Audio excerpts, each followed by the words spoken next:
Asia Cup. Asia Cup. I forgot all about this until I looked it up online. I was like, when is it happening? And it is now. So I was like, I may as well do a video. Some of my subscribers are from the Middle East and Asia, so I'm just gonna round up what's happened so far and give my predictions for the round of 16. I'm thinking if I get this video out soon, then yeah, it'll be relevant still. There's been new teams in the tournament, there's been funny moments, like scrape results, shock results, you know, everything like that, all of that. The United Arab Emirates, I can't even say that right, is hosting this tournament. And for the first time, the Asia Cup has been consisted of 24 teams, which means that it allows more teams in there. More minnows, more better teams in there, better competition, blah blah blah. Just like we saw at the Euros about 2 years ago or so. So yeah, it's all good, right? You know, more competition. Okay, so let's get into some talking points. Just a few that I know, because sadly the Asia Cup isn't broadcast over here, but we broadcast the Africa Cup of Nations, which is happening in the summer. We broadcast it last time. We broadcast the Euros, obviously, because England own the Euros. So why don't we just broadcast the Asia one? I don't understand. Please broadcast it. I will watch it. Talking point number 1 was Australia versus Syria. This was actually a pretty decent game. You know, like Syria did really well to get notch 2 up against Australia. Australia sadly beat Syria. I only say sadly because I wanted Syria to win over Australia in the World Cup as well. That didn't happen, and it didn't happen this time. It's like, god damn it, Australia, stop it.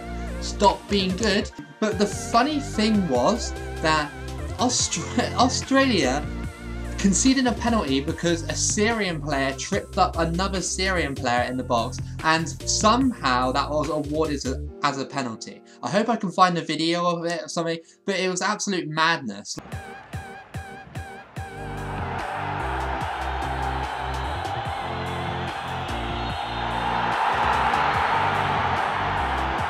Another talking point of the tournament, which was a really strange one, which happened in the match between China and South Korea.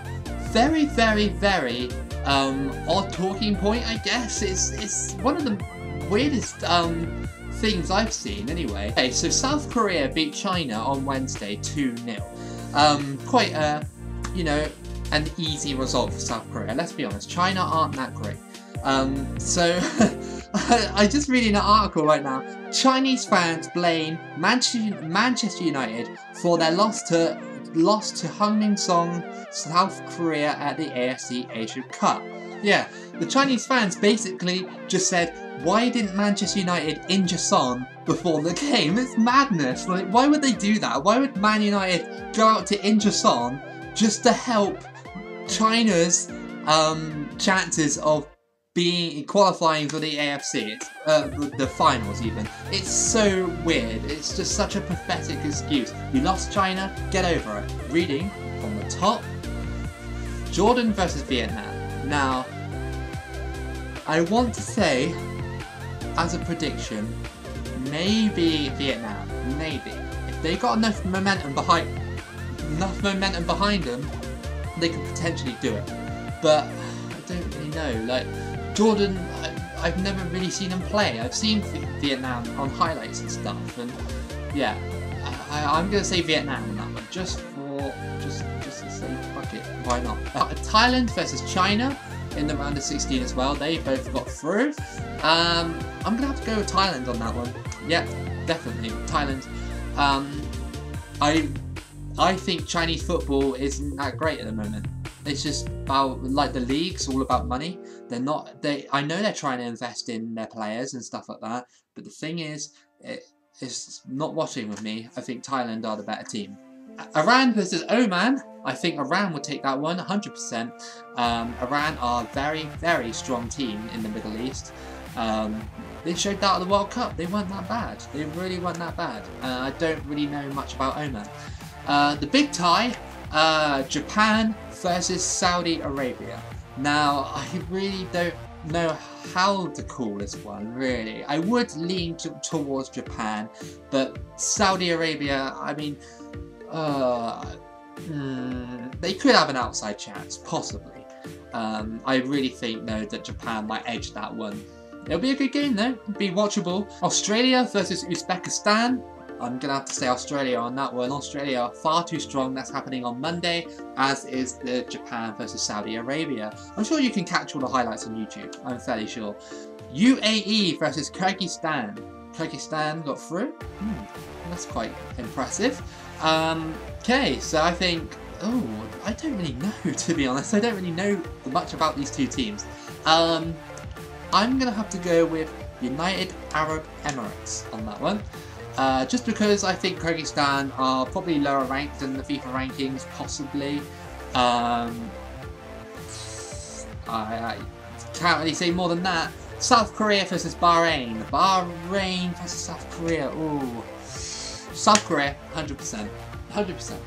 They got Son. I mean, is there any more to say than that? So yeah, South Korea, 100%. Qatar versus Iraq. Okay. I want to say Iraq. I really do. I really want to say Iraq, but I think Qatar are, if I'm saying that right, are probably emerging sort of like side in Middle East football. I want to say that because they got lots of money and stuff like that. But Iraq have won the tournament before, so they know what it takes. Obviously it's new players, I know that, but Iraq have that and they can use that to advantage in the game. With the Qatar prediction, one of the Qatar players is currently sitting on 7 goals, which is the tournament, at the moment, the tournament high. Worst team in the tournament? North Korea, worst team in the tournament, 100% at the moment. They were horrible. Like seriously, get no points, only 1 goal, and goals against 14, had a horrible disciplinary record. Like, no, terrible. I feel I need to shout out, obviously, Vietnam. Congratulations for getting this far. Philippines, congratulations for qualifying. You tried your best. You did way better than I actually expected, to be honest. 1 goal for and goals against 7, so not too bad. Kyrgyzstan as well. Kyrgyzstan actually getting through, that's incredible. Yeah, Syria as well, and the same with Palestine as well. I think that's incredible what they're doing right now. Yeah, really, really well done to Yemen for actually turning up. And okay, you didn't score a goal, but it's what taking part does matters, and I think it's historic, I think, for these teams to come through. And I'm hoping that in the future it will be broadcast a lot more, and I hope that it will be just a better sort of tournament sort of thing, sort of like the Euros. The Euros were so good in 2016 with more teams coming in. I'm hoping that the Nations League can do the exact same. I'm hoping that a minnow will just squeeze through and just surprise the world, and that's what I'm hoping with Vietnam. But if you want my overall winner of the tournament, which is what you pretty much came here for, I got a choice of 16 teams. I'm gonna say Japan. Japan. They impressed me in the 2018 World Cup. Okay, and I know it's not the same.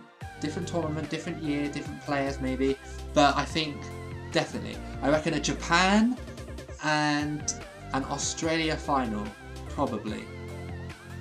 Unless they meet somewhere in there. I don't think they can meet. I don't think so.